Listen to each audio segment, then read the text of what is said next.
We all have an understanding about what impoliteness is. Now, I try to not only define, but also describe impoliteness.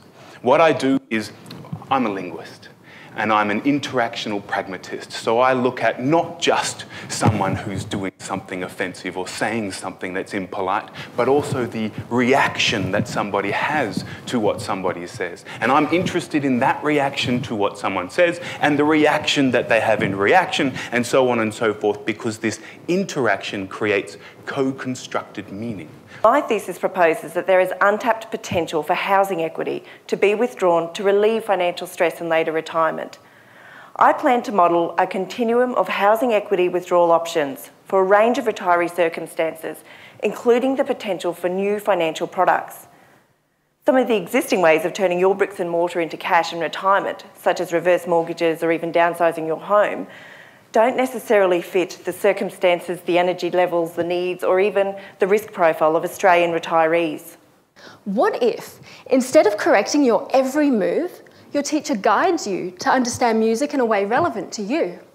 What if, instead of trying to play perfectly, feeling judged and pressured, you could become fully immersed in each musical moment? Would you not feel more inquisitive, inspired, and involved? Strategies from experiential learning and critical pedagogy promote a shift in both the students' and the teacher's focus towards the process of learning. So my research has shown that Wolbachia is capable of influencing the chemicals in the fly's brain that regulates when they sleep.